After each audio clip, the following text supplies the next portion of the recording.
जो बुरा लगे उसे त्याग दो, फिर चाहे वो विचार हो, कर्म हो या फिर मनुष्य हो। नमस्कार, जय हिंद। मैं हूं आपका दोस्त कवि आदि गणेश। स्वागत करता हूं आप तमाम साथियों का हिंदी साहित्य इतिहास प्रश्नोत्तरी के अंदर। व्याख्यात्मक रूप से हम सवाल देख रहे हैं जो विभिन्न परीक्षाओं में आए हुए हैं, पूछे गए सवाल, और साथ साथ में कुछ नए सवाल भी मैं यहाँ पर शामिल कर रहा हूँ। टेस्ट वीडियो है ये 15वां। वीडियो को लाइक किया करें आप जो भी साथी देखते हैं, शेयर किया करें सभी दोस्तों को ताकि वो भी जुड़कर लाभ ले सके। और पहली बार आप चैनल पर ये वीडियो देख रहे हो, चैनल को सब्सक्राइब कर घंटे वाले निशान पर क्लिक करना ताकि हर वीडियो की सूचना मिलती रहे। जिन्होंने टेलीग्राम चैनल ज्वाइन नहीं किया है, टेलीग्राम चैनल ज्वाइन करें। कवि आदि गणेश हिंदी नाम से टेलीग्राम चैनल है जिस पर 6800 से अधिक लोग जुड़े हुए हैं। उसको वहाँ पर भी मैं सवाल सूचना वगैरह डालता रहता हूँ। इस सीरीज़ के साथ आप अगर परीक्षा तक जुड़े रहते तो यकीन जानिए आपका साहित्य इतिहास बहुत मजबूत हो जाएगा और यकीनन इन सवालों से आपकी परीक्षा में काफ़ी सवाल है जो आ जाएंगे। चाहे आप ग्रेड फर्स्ट की तैयारी कर रहे हो, चाहे सेकंड, चाहे KVS, चाहे NVS या आगामी जो नेट की परीक्षा होने वाली है उसके लिए। चलिए पहला सवाल देखते हैं। पहला सवाल है, अपभ्रंश के जो नमूने हमें पद्य में मिलते हैं, अपभ्रंश के जो नमूने हमें पद्य में मिलते हैं वह उस काव्य भाषा के हैं जो पुरानेपन के कारण बोलने की भाषा से कुछ अलग बहुत दिनों तक, आदिकाल के अंत क्या उसके कुछ पीछे तक, आदिकाल के अंत या फिर उसके कुछ पीछे तक पोथियों में चलती रही। यह जो कथन है ये किसका है? राहुल सांकृत्यायन का, रामचंद्र शुक्ल का, हजारी प्रसाद द्विवेदी या फिर नामवर सिंह का? ये कथन किसका है? उत्तर हो जाएगा साहब यहाँ पर हमारा बी, रामचंद्र शुक्ल साहब ये कहते हैं। ठीक है। और शुक्ल साहब के बारे में आपको सबको पता है, हिंदी साहित्य का इतिहास माफ़ करें, हिंदी साहित्य का इतिहास लिखा 1929 समय, और ये हिंदी शब्द सागर की भूमिका में लिखा था इन्होंने। किसकी? हिंदी शब्द सागर की भूमिका में। ये सवाल भी कई बार पूछा जाता है और ये सवाल मैंने आपको पहले भी वीडियो में बताया, हिंदी शब्द सागर की भूमिका के रूप में। ठीक है। और अपभ्रंश को रामचंद्र शुक्ल ने क्या कहा था? प्राकृताभास। ये सवाल भी मैंने पिछली वीडियो में पूछा था, वापस आपको मैं इसलिए याद दिला रहा हूँ, बार बार रिमाइंडर। आप बार बार सुनोगे तो आपको अच्छे से याद हो जाएगा क्योंकि ये सवाल बार बार पूछा जाता है। रामचंद्र शुक्ल ने अपभ्रंश को क्या कहा? प्राकृताभास कहा था। और चंद्रधर शर्मा गुलेरी ने क्या कहा वो आप कमेंट करके बताना। ये सवाल मैंने आपसे पूछा था। और इन्होंने नाम दिया था कालखंडों के इतिहास को, वीरगाथा काल, भक्तिकाल, रीतिकाल और गद्यकाल। ठीक है। अगला सवाल देखिए। अगला सवाल है, निम्न में से नाथ साहित्य की कौन सी विशेषता नहीं है? निम्न में से नाथ साहित्य की कौन सी विशेषता नहीं है? रामायण तथा महाभारत से संबंधित कथाओं का साहित्य में समावेश। दूसरा ऑप्शन है चित्त की शुद्धि और सदाचार में आस्था, गुरु महिमा या फिर उलट वास्या। कौन सी विशेषता है जो नाथ साहित्य की नहीं है? बताइए साहब। और तेज बारिश हो रही है, कुछ आवाज़ आ सकती है बारिश की भी आपको, लेकिन आपके सुनने में कोई परेशानी नहीं होगी उतनी। तो पहला विकल्प हो जाएगा यहाँ पर जो है, रामायण तथा महाभारत से संबंधित कथाओं का साहित्य में समावेश। ये विशेषता नाथ साहित्य की नहीं है, यानी कि नाथ साहित्य के अंदर अपने रामायण और महाभारत की जो कथाएं हैं उनका समावेश देखने को नहीं मिलता है। बाकी चित्त की शुद्धि और सदाचार में आस्था विशेषता है, गुरु महिमा में देखने को मिलती है, उलटवासियाँ देखने को मिलती है। ठीक है। और इसके जो संस्थापक थे वो गोरखनाथ है जो माने जाते हैं। अगला अपना सवाल है, आत्मबोध किसकी रचना है? आत्मबोध किसकी रचना है? जालंधर नाथ की, गोरखनाथ की, मच्छंद्र नाथ की या फिर इनमें से कोई नहीं? बताइए साहब। आसान सवाल है ये तो आत्मबोध जो रचना है वो अपने हैं गोरखनाथ साहब की। ठीक है। जो कि नाथ संप्रदाय के क्या प्रवर्तक माने जाते हैं। और पीताम्बर दत्त बड़तवाल ने, ये सवाल भी मैंने पहले वीडियो में पूछा था, पीताम्बर दत्त बड़तवाल ने गोरखनाथ की जो रचनाएं थी उनका संकलन किया था गोरखबानी नाम से। किस नाम से?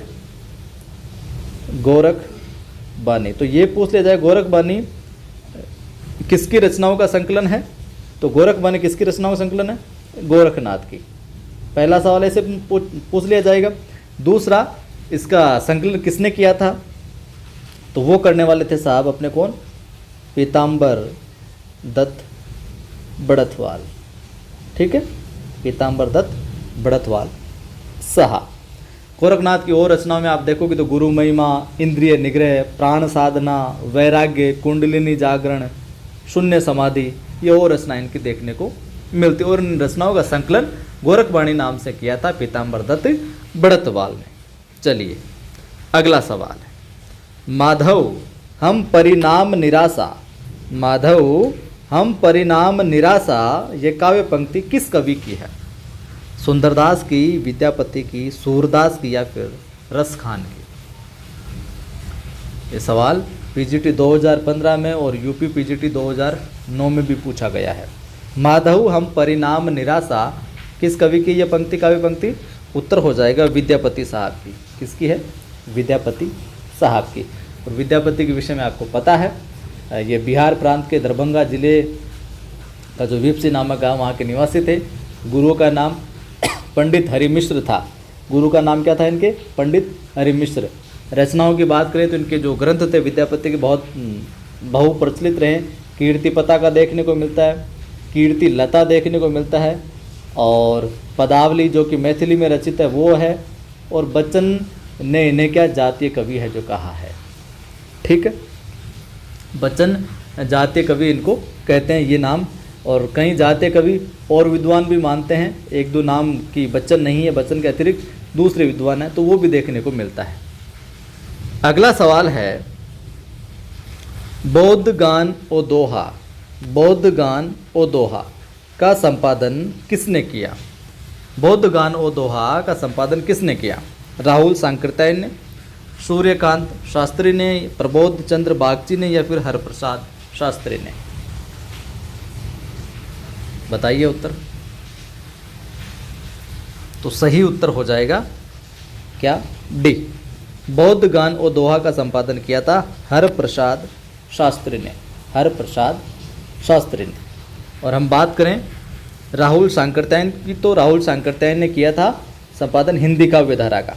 राहुल सांकृत्यायन द्वारा संपादित ग्रंथ है हिंदी काव्य धारा। ठीक है, हिंदी काव्य धारा। और प्रबोध चंद्र बागची की हम बात करें यहाँ पर, तो दोहा कोश का संपादन किया था इन्होंने। और अपने जो बौद्ध गान ओ दोहा है हरप्रसाद शास्त्री हो ही गया।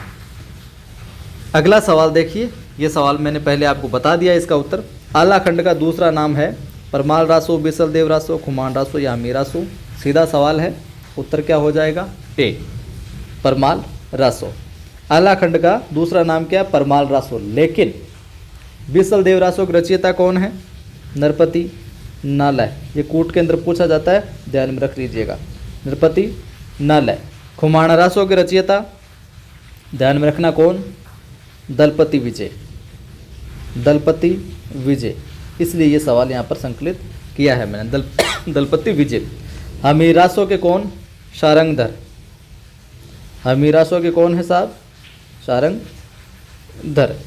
तो परमाल रासो आलाखंड हो ही जाएगा। परमाल रासो के रचनाकार कौन है, जगनीक। अगर अब कोर्ट के अंदर पूछे तो आपका सही हो जाएगा। बिसल देव रासो नरपति नालय, खुमाण रासो दलपति विजय, हमीरासो शारंगधर। तो ये तो थे आज की वीडियो में कुछ सवाल, लेकिन इनके साथ ही मैं कुछ रचनाएं और रचनाकार आपको लिखवा देता हूँ, वो भी बहुत महत्वपूर्ण और बहुत बार है जो पूछा जाता है। तो आप इस तरफ रचनाएं लिख लीजिए, इम्पोर्टेंट है, तो मैंने सोचा सवाल न बनाकर आपको इस प्रकार से लिखवा दूँ मैं, रचनाएं और रचनाकार उनके। फटाफट लिख लीजिए आप। पहली रचना मैं यहाँ पर शामिल करूँ तो वो है प्राकृत प्रकाश। प्राकृत प्रकाश, इसके रचनाकार कौन है, वर रुचि। वर रुचि, प्राकृत प्रकाश के रचनाकार कौन हो जाएंगे, वर रुचि। यह रचना आपको सर्वविदित है। श्रावकाचार कौन हो जाएंगे, देवसेन महोदय। ये कोर्ट के अंदर सवाल है जो पूछा जाता है कई बार, श्रावकाचार देवसेन महोदय। बात करें प्रबंध चिंतामणि की, प्रबंध चिंतामणि। प्रबंध चिंतामणि ये कल परसों मैंने वीडियो में बताया था। इसका क्या हो, कौन है रचनाकार, वो आप कमेंट करके बताना। प्रबंध चिंतामणि का रचनाकार कौन होगा ये आप कमेंट करना। अगला मैं आपको बता दूं, कुमारपाल प्रतिबोध। कुमारपाल प्रतिबोध, इस रचना के रचनाकार हो जाएंगे साहब अपने सोमप्रभ सूरी। कौन? सोमप्रभ सूरी। सोमप्रभ सूरी हो जाएंगे। और कुमारपाल चरित के हेमचंद्र। कुमारपाल चरित जो रचना है इसके कौन हो जाएंगे अपने हेमचंद्र।